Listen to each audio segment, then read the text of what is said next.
So I'm just gonna play some poker here. Just unregistered permanently again. The same person playing the same app. So anyways, I'm gonna start a petition. Even though I live in Canada where cannabis is legalized, I'm gonna start a petition on change.org to legalize marijuana worldwide because of the medicinal benefits. Like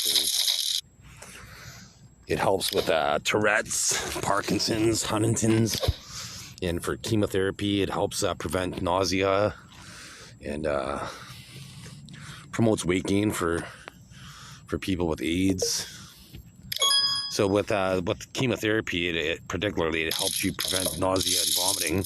So it means you retain weight, and a lot of people die from cancer because they become malnourished and they become emaciated and they end up dying. They don't have enough energy in their body because they keep puking, right? So they with marijuana, it helps that and helps prevent it.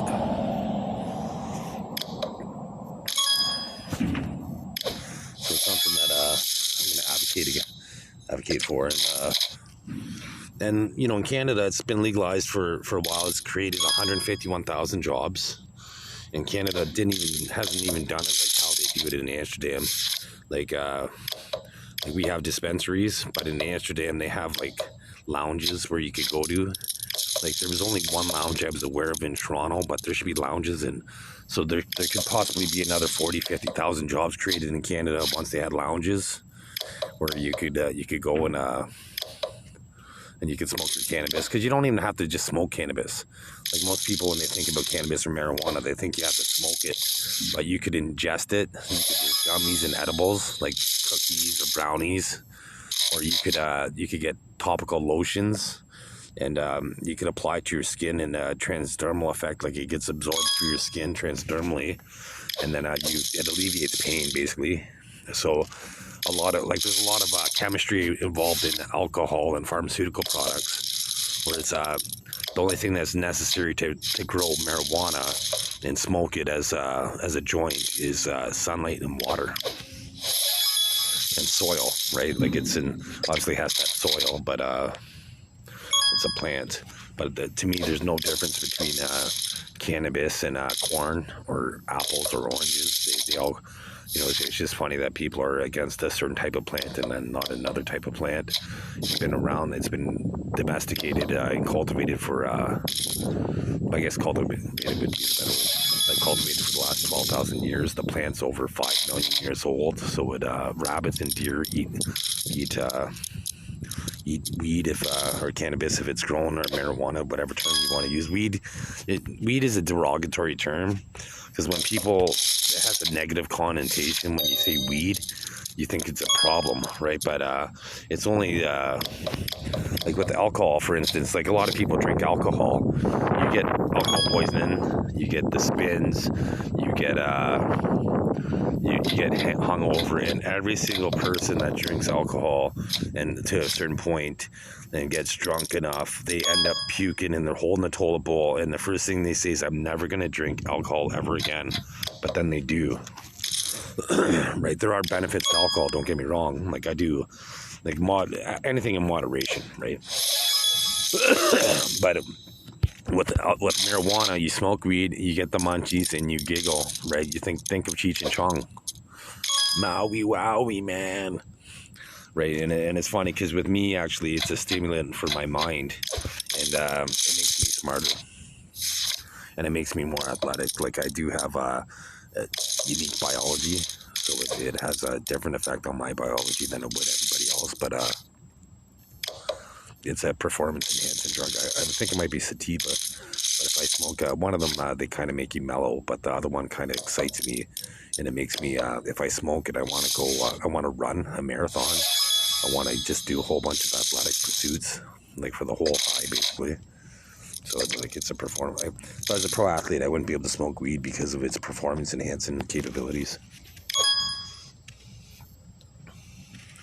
And it makes you smarter. Like it excites your brain. And what happens is through chemical electrolysis, people are able to leach your high off you. And well, they leached my high off me, so I no longer get intoxicated off marijuana. Ever since I told my doctor I preferred marijuana over pharmaceuticals, I haven't got high off it. Maybe for like a few seconds. They do it for a few seconds to sell a system, and then once they sell the system, then they take the high away from me. But so I don't get high off it. But I'm still an advocate for it because it alleviates pain. The same part of the same region of your brain that pain is responsible for. It stimulates, it numbs, and diminishes pain, right? So there's side effects to acetaminophen is the medical ingredient in Tylenol, which is the brand name for acetaminophen. Like if you're trying to save money and buy acetaminophen, right? But if you have the money, like it might be a little bit better for you. Like you get more bells and whistles probably with the Tylenol. But if you're on a budget, right, get acetaminophen because it's the medical ingredient in Tylenol. It's just a brand. Tylenol's just a brand name. Like Budweiser would be the brand name of a beer, right? Whereas you could get a beer, like, and you can make your own beer like in some cities, right?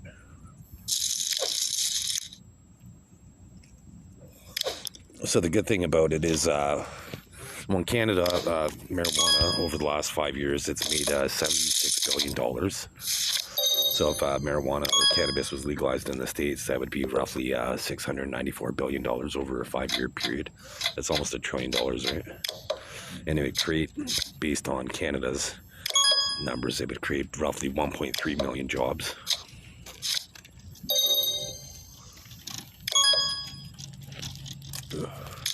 Not only that, it takes money out of narco-terrorist organizations, right?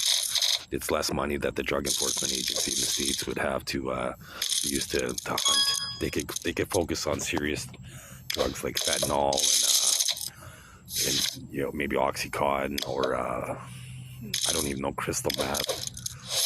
There's a drug called Tina, and because I'd panhandle and people would come up to me, they're like, you know Tina? You want Tina? I'm like, I know a Tina, right? But I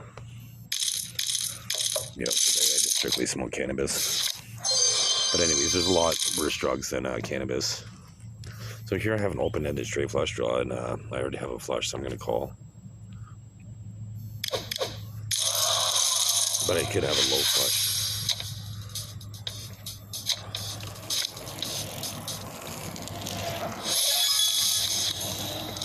Usually when they go all in, they have the king or they already have the flush. That's why I was going to go all in because it was play money, but I might have folded for real money in that scenario because I only had a 6. Well, I guess I had the straight flush, so I wouldn't have folded. But the open-ended straight flush, so I wouldn't have folded. But I would have reluctantly called because, any 7 spade or the 3 of spade, I would have had the straight flush. So ideally, what would have happened would have been the 7, the 3 would have came on the turn, and then another spade would have came on. But then the guy would have had the king high flush, right? Then I would have bankrupted him because he would have he might not have seen the straight flush possibility. But in poker, you always got to look for the highest, like 2-card possibility right now. The best hand would be pocket 9s right now. Would be the best hand that people could have. And then the typical hand would be 9-5. On this website, it would be 9-5 because it's 5-handed, so you get crappy hands like I have right now, right? But if you play on a 9-handed table, you don't really see people with 9-5 too often. Only new players, right? Because new players play suited cards because they're pretty. And they're pretty foolish for doing that because the odds of making a flush, like on the flop, if you see 2 cards in your hand, so 52 minus 2 is 50, and then on the flop there's 3 cards you see, so that's 52 minus 5 at that point because you're aware of 5 cards, so that's mean 47 cards left in the deck.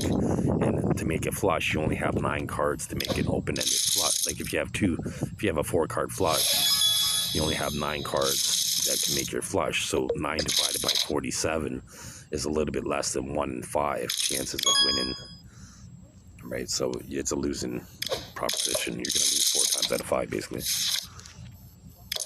But the best thing about poker is you don't need to have the winning hand to win. Right? That's the best thing about the beauty. That's why I play Texas Hold'em poker, because you only have 2 cards that are different from the 5 community cards. So it's luck is less of a variant in poker. See, like right here, I have a good opportunity to win. This guy might call, actually, because he's a weak player. But this guy should fold if they have, unless they have nothing. Like if they have something, then they're gonna call. But it was the right decision to fold for them. He did have a decent hand for like a last resort, kind of like to throw Hail Mary, right? Like King 10 is like, see, that guy had Jack 6, right? So he made the right fold with the Jack 6. But King 10, like that, you have to call all in. But like, that's one of those situations, like how conservative I've been playing. You would reluctantly call in that scenario with King 10, because you see the king, right? And you think you have a good hand because you have a king, but you only have a 10 kicker. So that means if you made a pair of kings, you only have a 10 kicker. So King Jack beats you, King Queen beats you, King King beats you, King Ace beats you, then 2 pairs, and you can see right here, when I show on this here, high card would be king, and then a pair is the lowest, the second lowest hand, right? Second lowest, 1 pair, 2 pairs, 3 of a kind, straight, flush, full house, 4 of a kind, straight flush, and royal flush. So a pair of kings is a weak hand. It's the second weakest hand. So once you look at it like that is the second weakest hand. Like even ace king, right? Ace king's a drawn hand, but when you see ace king on TV, they feel like invincible, right? They're always all in with their ace king, and that's a fool's. Oh wow, see, like I reluctantly have to go all in here now, because I have a terrible hand. I was hoping they had a terrible hand, but they're gonna get lucky. Well, I have 1/8, so they have less of an opportunity to. What do you think? Less of an opportunity to hit, because they only had 7 outs for the straight rather than the typical 8 for the open-ended straight draw.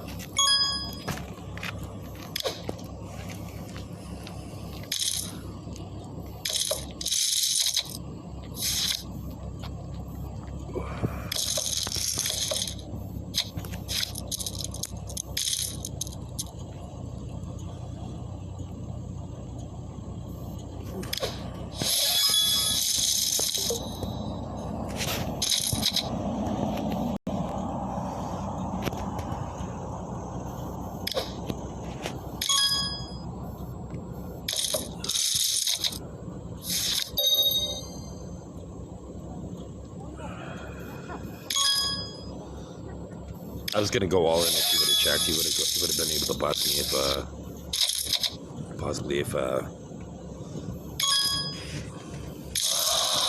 was gonna go all in, because the blinds come around. Like when you play 5-handed, that means you have to play blinds 2 hands out of 5, right? So that means you have to be more aggressive than say a 9-handed table. 9-handed table, you have you get 7 free hands, whereas 5-handed you only get 5 free hands. So you have to be more aggressive, that's why I like it, because it makes people have to go in the deep end when they're not really good swimmers. Right? So you have to play better. You become a better player, basically. But that being said, when you play 5-handed all the time and then you go to 9-handed, you have to adjust your strategy, because you have to play so many hands when you're playing 5-handed that if you play just as loose 9-handed, you're going to lose a lot of money. Oh, I won.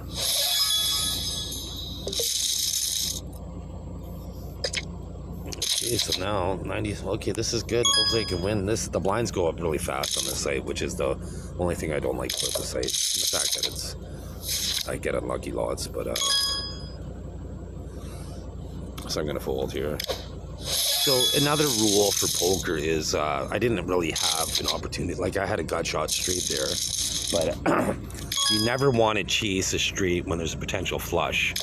and you never want to chase a flush when there's a potential full house or 4 of a kind, because if you do hit your flush, you're going to run into a full house every once in a while or a 4 of a kind. So then you're gonna lose money basically, even when you get lucky sometimes.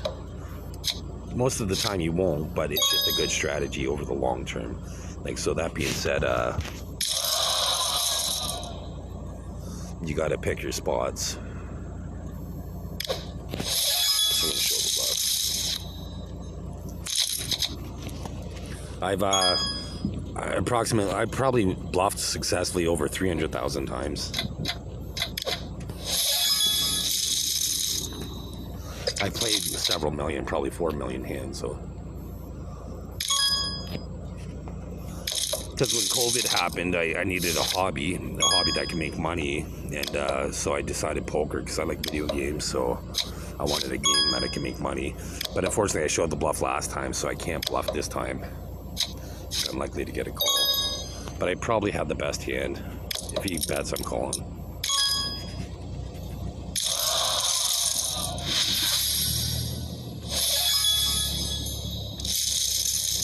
I could tell that I probably had the best hand with how he checked it all the way down, and it's not. I didn't think he was trapping, and it was unlikely that he had the 3.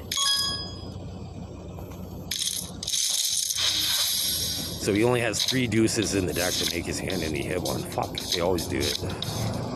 Every time, every single time. Here's how often that happens. 96% of the time that happens for me. Fucking losers. They suck. These people suck. Now I have to fold. What a loser. He made the right play, but he got lucky, but he cheated, so he's a loser. Because now I'm gonna lose. Fucking bunch of losers, man.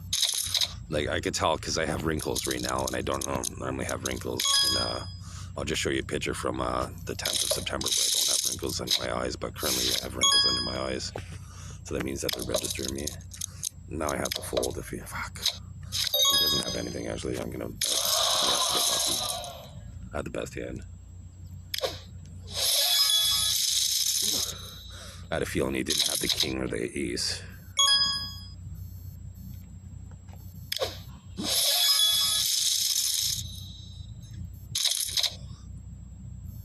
And here's usually when I go all in here, I end up running, get unlucky. So once again, he has 3 10s to make his hand. 3 10s. Then with the I win with the chop pot.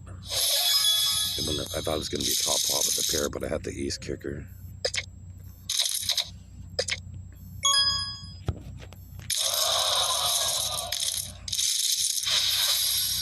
Not even needed. I hit a 4 again, man. Wow.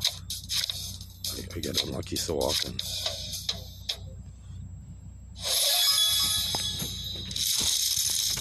This is what they do to win and beat me.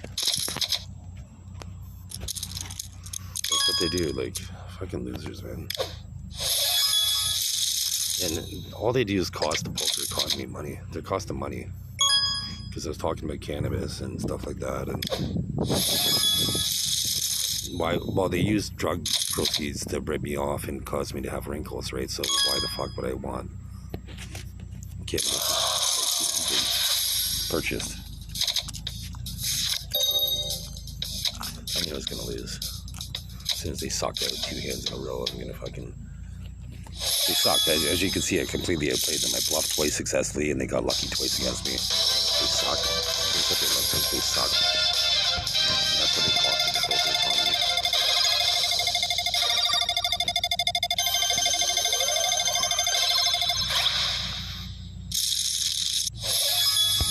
What a bunch of losers. Anyways, that's I don't think I have time to play one more. No, I don't. Actually, I do probably got time to play one more, so I'll play a cheaper tournament because I'm gonna lose if I play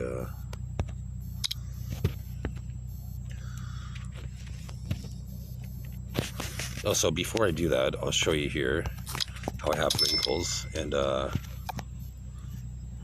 this is the proof that they use brain-computer interface against my unique biology.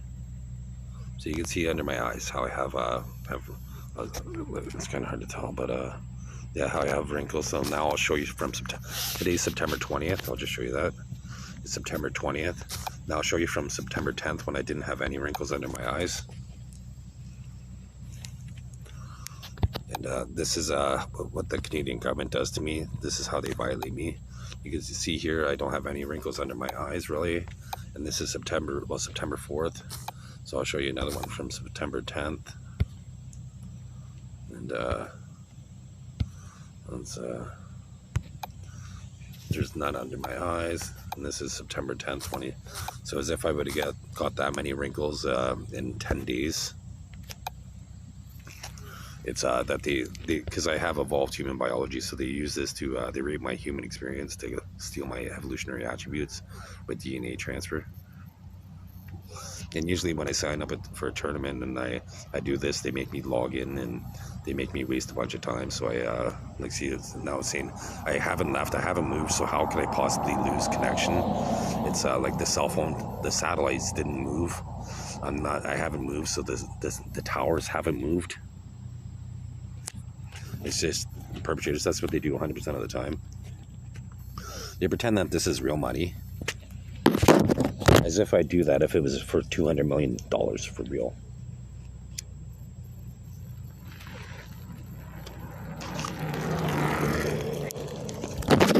Good morning.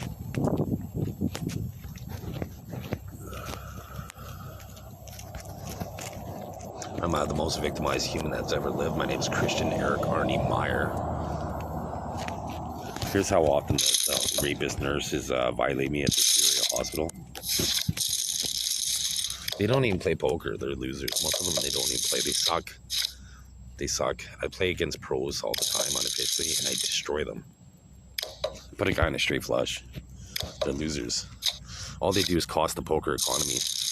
They make it seem like poker is not a skilled sport. That's all they do. That's all they do.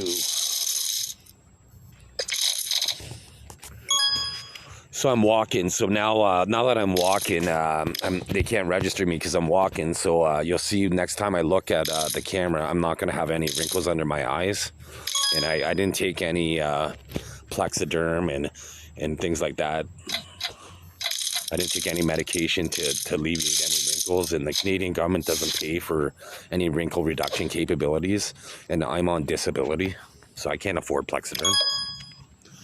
And I have proof that my gray hair and my beard has diminished. My wrinkles completely disappear if they don't poison me. And they use they use the ventilation to do it, and the food. Like, corn. I have video proof on my YouTube channel. If you look through my channel, you'll see how, well, we could digest carrots, but I have video proof that, at the CEAM hospital, I can't digest carrots, even soft carrots, right? Because that's the compounds they put in the carrots. So it's unlikely they have this, but if they have a diamond, they're going to call.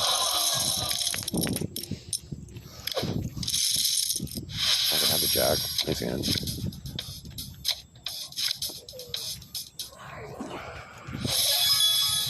So I didn't really care because I just wanted to show that the wrinkles are disappearing.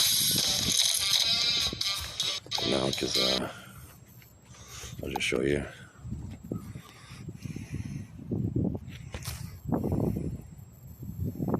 So I can't really see because of the sun.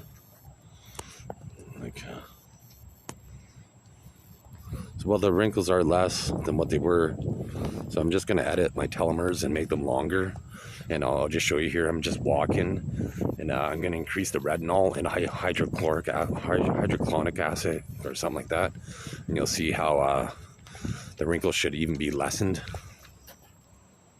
Yeah, they're starting to get less, and they make my eyes squint together like that. That's not like when I don't have my camera or my cell phone on me, I have very few wrinkles.